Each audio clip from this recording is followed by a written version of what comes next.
สบายดีพี่น้องมันสุขุสุกคนเด้อมันนี่สิแกงหน่อไม้พี่น้องเอ้ยเอามนปัญหาเนี่ยก็เฮืออ้นนั่นแหละหามาแล้วกระปอกได้สำนี่แหละพี่น้องเอ้ยก็สิพากันแกงใส่บักบวบแคมหัวบวบแคมหัวหมากบักไงพี่น้องหมากหนึ่งพอดีกินสำนี่พี่น้องเอ้ยมันกันยังอ่อนๆเลยเหมือนพี่น้องบักบวบนี่เหมือนบักไงอันนี้อ้นจะว่าเห็นแนวเนาะพี่น้องเนาะ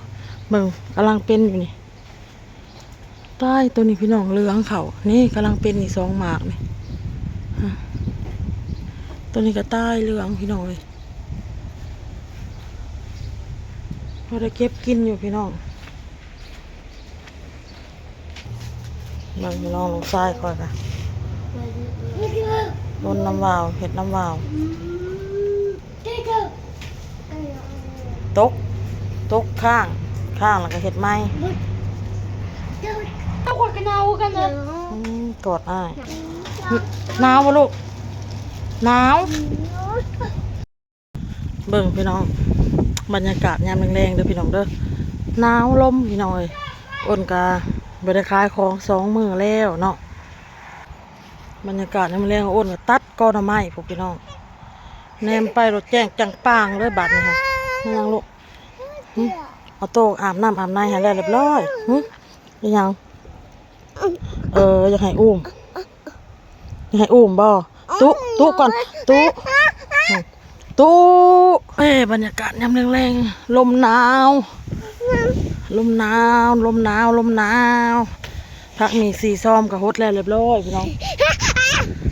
ซักเครื่องล้างถ้วยเมี่ยนซิ่งพี่น้องเลยเรียบร้อยพี่น้องเนาะเครื่องยังบ่แล้วพี่น้องยังปั่นอยู่มึงลงหาอยากให้อุ้มนะ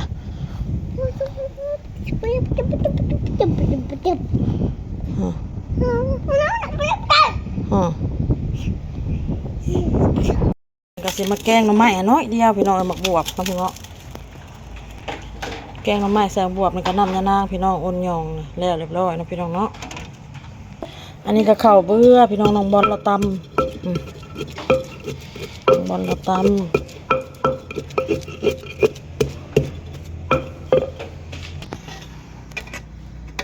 เอาข้าวบอกข้าวเบื่อลงเลยเรียบร้อยพี่น้องแกงหน่อไม้แกงหมักบวบพี่น้องผมมีแต่หมักบวบบ่มีอีหยังใส่นะพี่น้องคันมีกระดูกใส่นี่จ้ะสิคักไปเติมอยู่นี่แกงแบบธรรมชาติแกงแบบบ้านนอกนี่แหละพี่น้องแล้วตองปลาแดกใส่แล้วเรียบร้อยเป้าควันกุ๊บเลยซิมมันกันเด้อมันนี่มันกินเขานางอ้นจางโดนเลยจางบอกอย่ามันเค็มน้ำปลาไหมแกงหน่อไม้กินเขานางอ้นเด้อมันกินเพื่อนน้องไงมาแน่มาเพื่อนน้องแน่กินเพื่อนนั่นเพื่อนนี่โดนเอาเพื่อนพี่กับน้องมันสิเป็นหยังซิมมันแน่มากกว่าแซ่บแล้วโอเคเนาะเอาหมูมาแป๊บนะบอลลูกเอาหมูมาทอดหมูตัวปลาอ้นหลังจากแกงหน่อไม้แล้วเรียบร้อยอ้นกับมาย่างหมูเด้อพี่น้องเด้อหมูเนี่ยอ้นเพิ่นเอาให้พี่น้องมากินข้าวพี่น้องแกงหน่อไม้ปิ้งหมูเด้อพี่น้องเด้อข้าวกินลูกกินน้ำมนต์มากินข้าวนำมื้อพี่น้องเอ้ยขอมากินข้าวนำเด้อมื้อนี้กินข้าวสบายดีมาจุกทุกคนเด้อ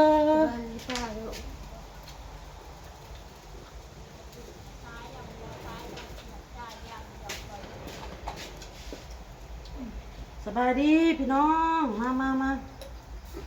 นูเด้อกินนี่มาเผ็ดก่อนบ่กินดิลูกกินดิกินนี่ไม่โตไหมไม่กินหมดบ่คือบ่กินนะพี่น้องมาเด็จับเอาไว้แล้วจับเอาไว้แล้วส่งซองให้น้องเขานี่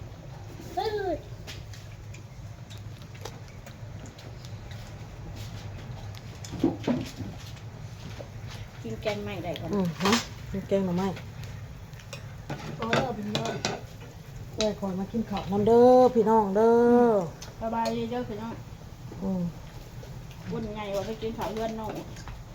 มาเด้อไปอุ่นคนเดียว บ่ได้มาหาอ้นจักเถื่อแล้วมีแต่ให้อ้นไปหาพี่น้อง ขับบนนอนก้นก็สิมาก้นแข่งกันอยู่มึงจะผูกก้นใส่กันก็ใช่ไหม อืม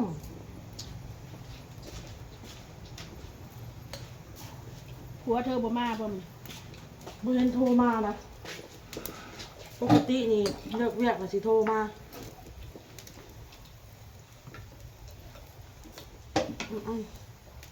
จะให้แม่นั่งบายดีตู้ให้แม่นั่งตู้จ้าจับควมกัน มาบ้านเลยมันสิทุกแล้วล่ะทางอะไรตัวหนังโอ้เฮ็ดลูกนี่อันนี้คิดใส่ข้าวนี่ กูก็ใส่ถุงขายาวให้กูนะวะ โอ้เขาใส่ให้เลย มาช่วงไปเลยถุง อันนี้เอากินดีๆกินดีๆเอาออกลูกเอาออก โอ้คุณแม่ ตัวหนังยังไม่ได้สุก ลูกเกิน ดีๆลูกกินดีๆ ตัวผักเดียว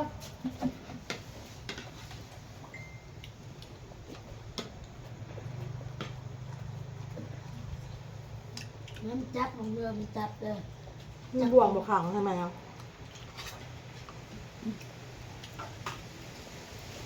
นี่จะเข้า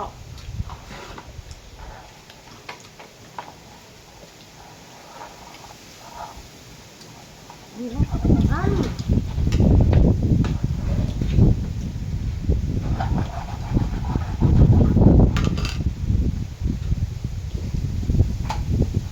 ลมหนาว เป็นหอดมากๆเลย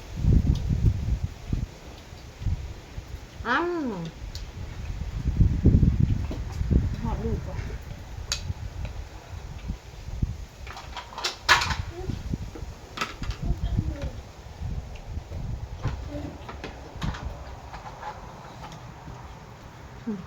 ไปละ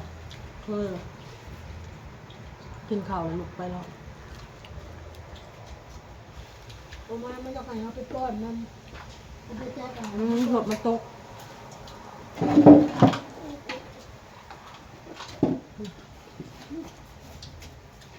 บ้าหรือเปล่าออกมาซะหน่อยป้อนลงมา จับไปจับไป นี่ เย นี่ อะ อ้ำ พวกบอลนี่มันใส่เสือลุงเพชรได้เนาะกูสิเก็บมาให้กับเสือยืดเนาะตัวได้มันน้อยๆนะ เสื่อมันลายเด้อเครื่องในห้องตัวใดอันที่เขาเก็บใส่กันทงยางไว้กระสอบไว้มาโลกใส่กันคือเก่า แม่กินยิ่ง ลูก กระช่างน้องยังมูจักยังกินกระช่างมัน มันห้อนลูกห้อน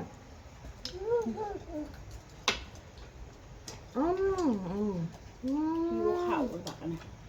กินนมอยู่บ้างดูเลย กิน ของเจ้าพอต้ม สะออนกระตูมันเห็ดอุ้ย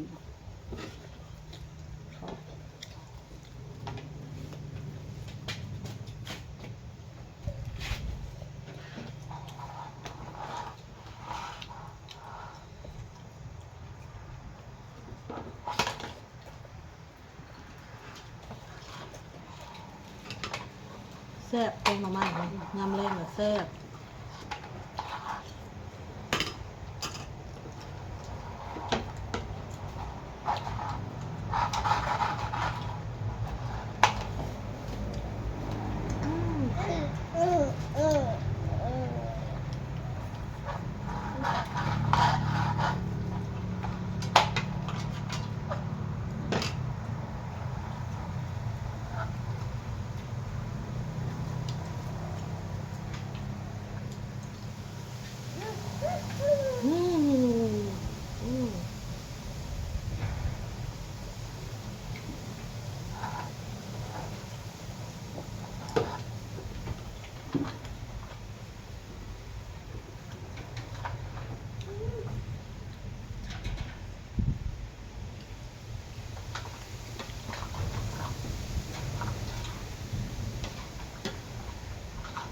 โอ้ย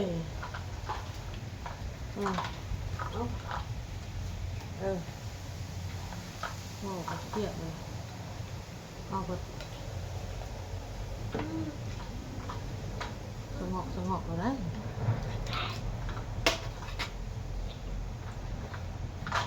เรียกมันแลนลี่มันหันมองนี่กระห้องมันทำดำก็เป็นมาดำไข่ห้องแล้วก็ดำ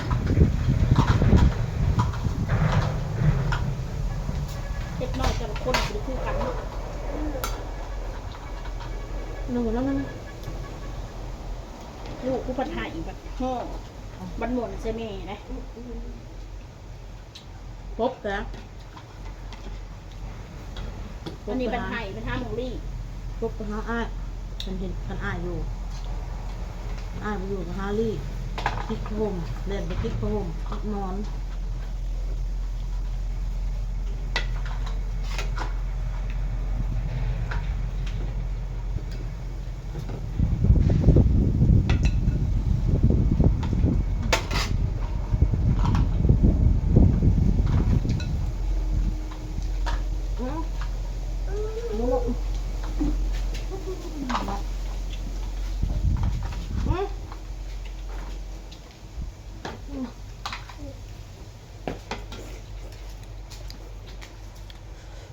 ไปแหละพี่น้องเอ้ยคลิปนี้ก็ได้